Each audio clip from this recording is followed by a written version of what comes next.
everyone, it's Dianne at Minerva. I hope you're all doing really well this week. And today I'm going to share with you a make for a dress. Now it's McCalls 7920. It's this pattern right here. As you can see, there are variations on the dress that you can make. We're going to be making a view B, so it's this version right here. And what we're going to be using today is a Minerva exclusive linen viscose blend. This one, and it's called Vibrant Flowers. A very fitting title. As you can see, it's got a gorgeous colour selection going on. Wash and prepare that fabric before we begin, and of course take a tape measure and check your sizing with the packet. When you've done that, we're ready to go and begin cutting our pattern pieces together. So let's go and do that now. Here are our pattern pieces for our dress. So this is the skirt front piece. We're going to cut this piece, two pieces. This is the straight grain going this way. We need to make a note of our pockets here and our markings. This is the back piece. Again, you're going to cut two pieces. This is the straight grain. Make a note of your markings and your pocket placement. This is the bodice back. You're going to cut one piece on the fold. The fold line is here. Make a note of your markings and your darts. This is the front. We're going to cut two pieces. This is the straight grain. Make a note of your markings and darts. Here is your pocket pieces. We're going to cut four, so cut two pairs. This is a straight grain. Note your markings. The back facing, we're going to cut one on the folding fabric and one on the folding interfacing.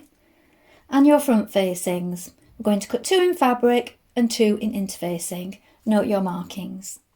So now we're ready to begin making our dress. So first of all, you want to wind half of your thread onto your machine spool and of course check your needle. Now I'm using a size 8 today, that's a standard size 80. You may wish to test this on a piece of scrap before we get started. When you've done that, we're going to take our front and our back pieces and we're going to create the darts. So that's our first job, so let's do that together.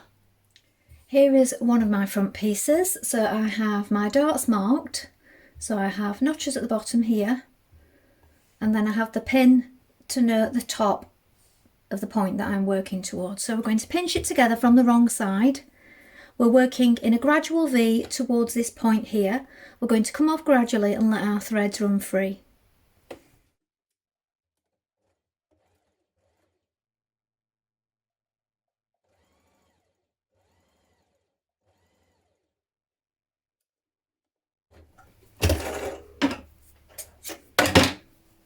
Knot your threads and push them down towards the point. Repeat these steps on the other side and press it flat. Now create your darts on your back panel.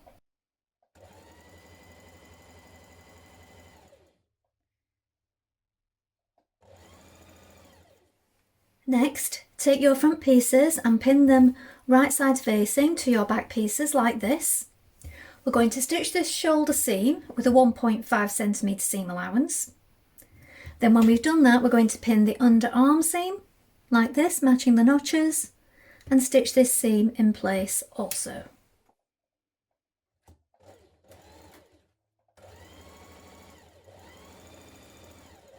Now stitch the underarm seam.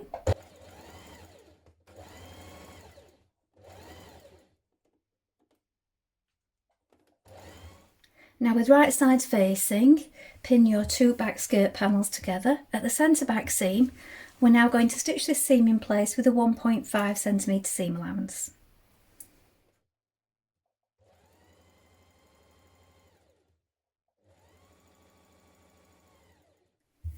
Now take a pair of your pockets and we're going to pin it to the place indicated on each side of the back panel. We're going to stitch it down and then press the pocket outwards.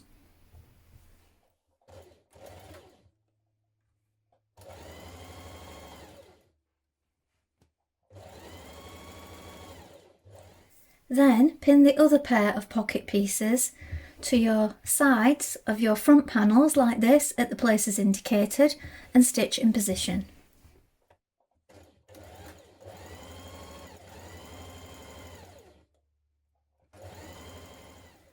Now pin your skirt front panels on top of your back skirt panel like this, with the pockets facing outwards. Now we're going to stitch from the top down to this circle here where I've got my pin. We're going to back tack, jump over this section here which we will leave open for our hand to go in, and then stitch from this pin here, or this circle, down to the bottom of the skirt side seam. When you've done that, we can go back to the top and stitch all the way around our pocket. Then we can edge finish it in our chosen method, either overlock or zigzag finish.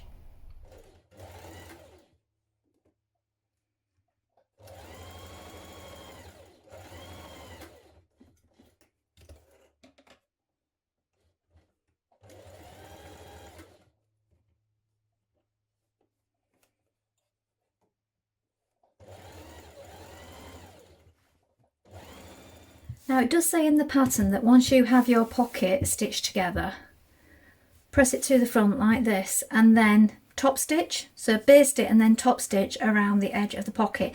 Now depending on what fabric you're using, you may not want to do this. So this is a patterned fabric with a flower in it, so I'm not going to top stitch this down because I think it will just cut through the flower on the front of the skirt and spoil the effect.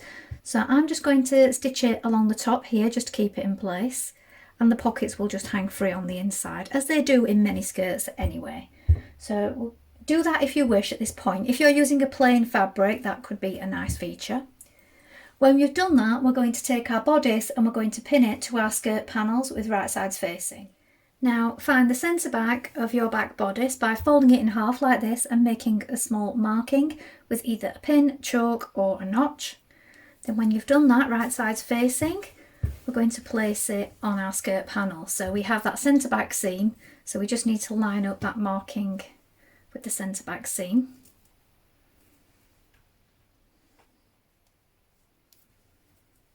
Side seams.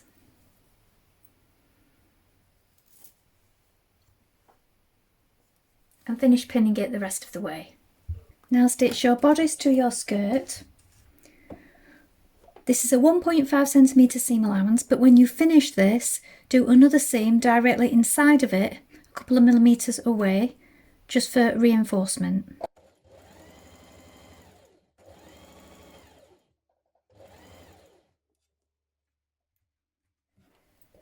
At this point, you're going to take your front facing pieces and we're going to reinforce around these circles here and here at the corners. So just do this within the seam line.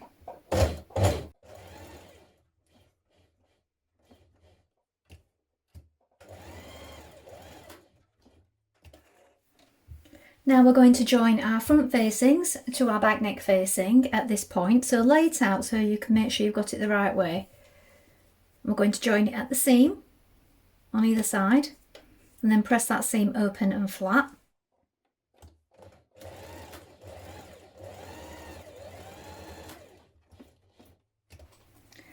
Now when you've done this, you can edge finish, either overlock or zigzag finish around the outer edge of your facings. Now pin your facing to your dress all the way around. So I find it's best to fold your back neck facing in half. Again, find the back neck centre point and the same on your bodice piece. Make a little mark, line those up, line up your shoulder points here and here, and then match up the rest of the markings down the front. We're now going to stitch this in place all the way around. Then when we've done that, we're going to press it outwards and we're going to understitch it.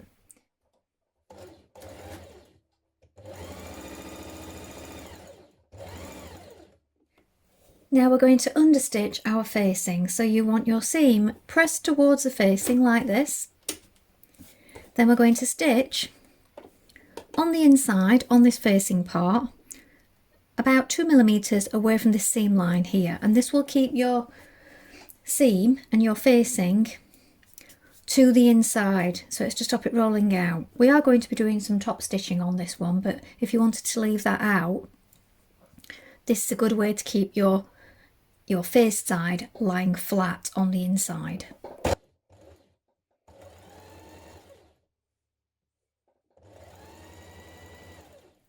Now press your facing back to the inside of your dress.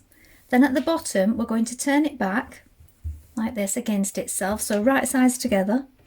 We're going to mark it 3.2 centimetres from the bottom here. We're going to stitch along this line and then we're going to trim away that excess just there so that we can turn it through and we'll get a nice point there. Do this on both sides.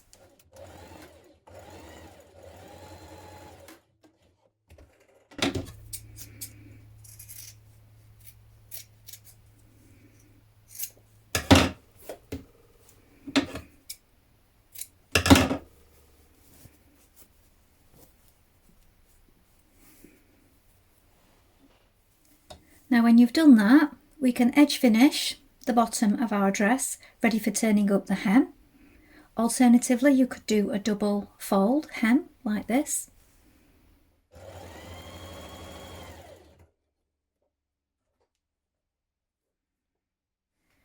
Now baste down your facing and then you can top stitch all around the front. Now this is optional, you may wish to just press it flat and then pop on your buttons and buttonholes, but the top stitching will keep the facing down nice and flat.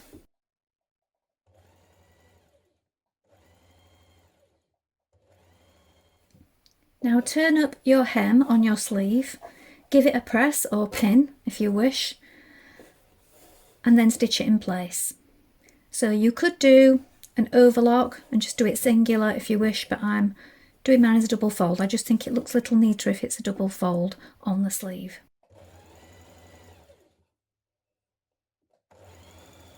Now mark your button holes down your front of your facing like this. Now I've used pins for mine because I find that it's easier to see them. And you may want to adjust to your personal preference. If there's a particular place where you find things gape, you might want to try it on and adjust the position of these buttons to see what works best for you. And I do tend to find that the ones near the waistline here work best if they are quite close together so that you don't get that gape at the waist. So have a play around with that and see what works for you. Then create your buttonholes.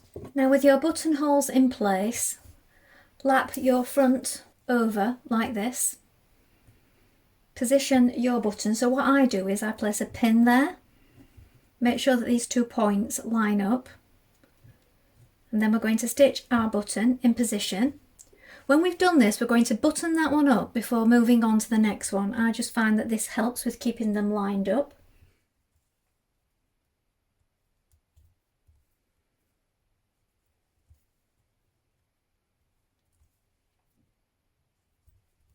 So here is the finished dress.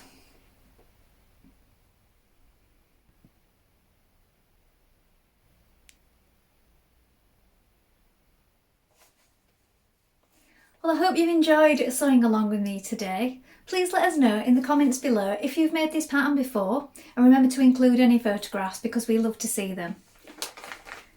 I think the straight version of the dress is also really pretty and I look forward to seeing that one made up. Remember, you can take a look at the Minerva Craft Club if you would like to get 10% off all your orders for a whole year, and of course create a free account with us to join in with our wonderful worldwide sewing community. That's all from me for today, but I hope to be back with more sewing inspiration for you really soon.